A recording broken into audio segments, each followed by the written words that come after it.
Hello people. Apologies for no video yesterday. It's Tuesday today. I did make a few for yesterday, but the uploads just weren't working. Kept failing right at the last moment when they say they're processing, so that's annoying. Very annoying in fact, and I gave up. So hopefully this one will find you this morning, and I shall be quick to try and avoid the problem with probably too long a video. So 3 trades today. I overslept I heard the alarm and I thought I just can't be bothered with the DE30. It's a bonus trade anyway, and same thing happened yesterday. But always get up for that cable breakout on the London Open, and yesterday was good. Two trades, 2 winners on cable, and then two trades on gold scalps. So all good on that front, and no changes. Every day it's like Groundhog Day on this on my channel, because I just trade the same things in the hope that you will realise that keeping things simple is the best way, because you only need 5 or 6 pips a day, guys, and you will have a good living from home.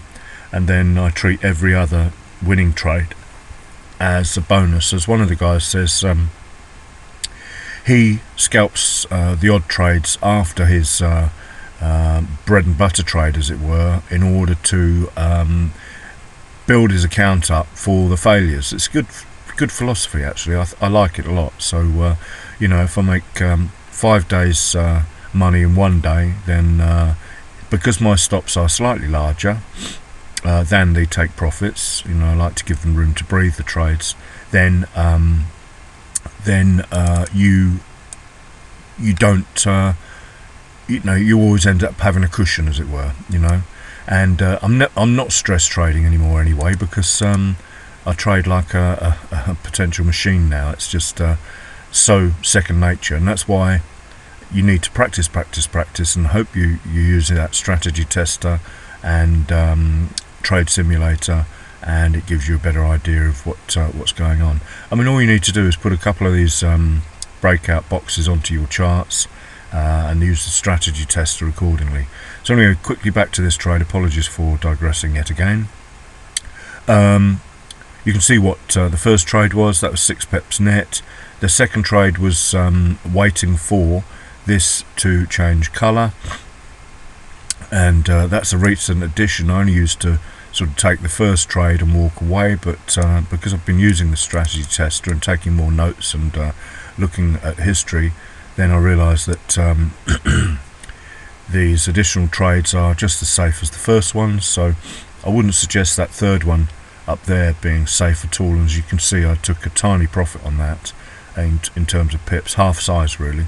This one was larger. It went to about 9 or 10 pips net of the spread, but I actually took it for about 7.5 pips. So 6, 7.5, and 2.5, and that's a good hour's work, half hour's work. It's all done in half an hour.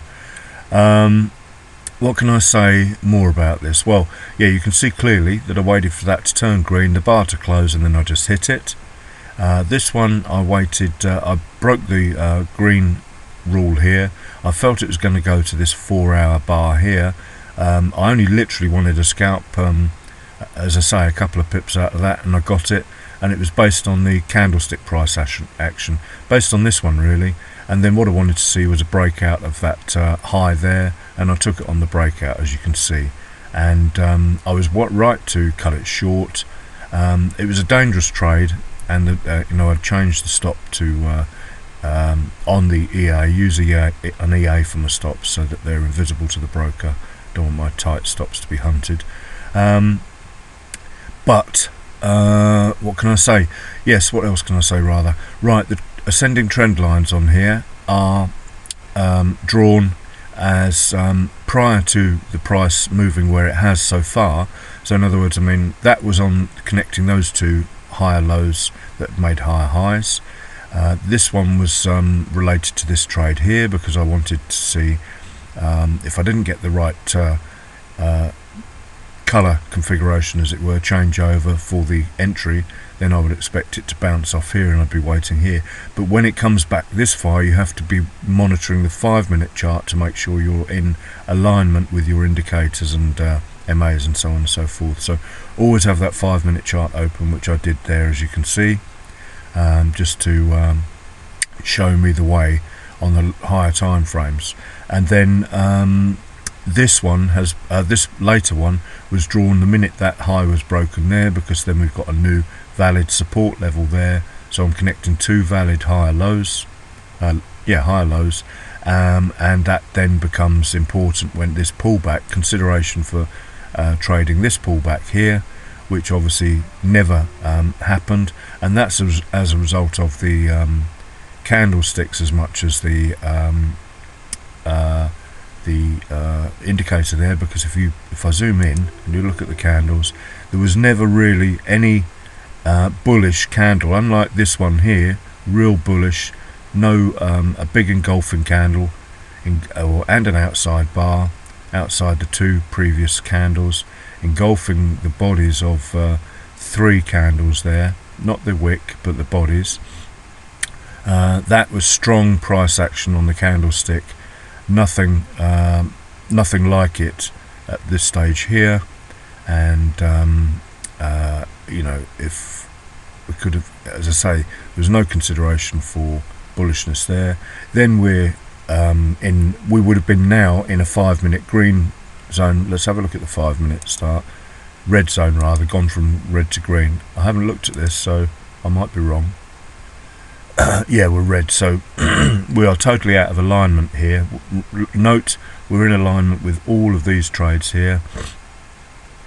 So this now would have to turn green off of here, it'd have to have a bullish candle off of here for me to consider going long again on this cable. So I know I've rushed through this and rambled a bit. Oh, and I haven't even talked about the hourly lines on here and 4 hourly lines. They're all related to potential areas of resistance on the higher time frame. Hourly drawn on that candlestick high there, which is the last candlestick downtrend. Hourly candles picked out over here, an H4 high taken into account there as well. Excuse me. And these H4s up here, because they're the true resistance, which has forced the price down, as you can see here. So this is all, you need to build yourself a bigger picture. You build yourself your bias from the small time frames, and then just confirm your bias from the higher time frames, and just make sure you're not trading, preferably you're trading the breaks of these levels. So when you see an H1 level used as resistance, then turn to support. That's when you know, belt and braces, H1 resistance becomes support. Thank you very much. It's closed above it. I'm in. H1 H4. This one I think was actually. No, it's an H1 high. H1 high clearly broken. Tested as support there with this candle here. That's why I'm into that trade as well. And then if we look closely at this one as well, we even had a decent H1 resistance broken, acting as support for this move here as well. So it's all logical support and resistance, trend trading, and the indicators are just the added bonus to make sure you're not trading against any bias to the opposite direction. Thanks for watching. Have a good day.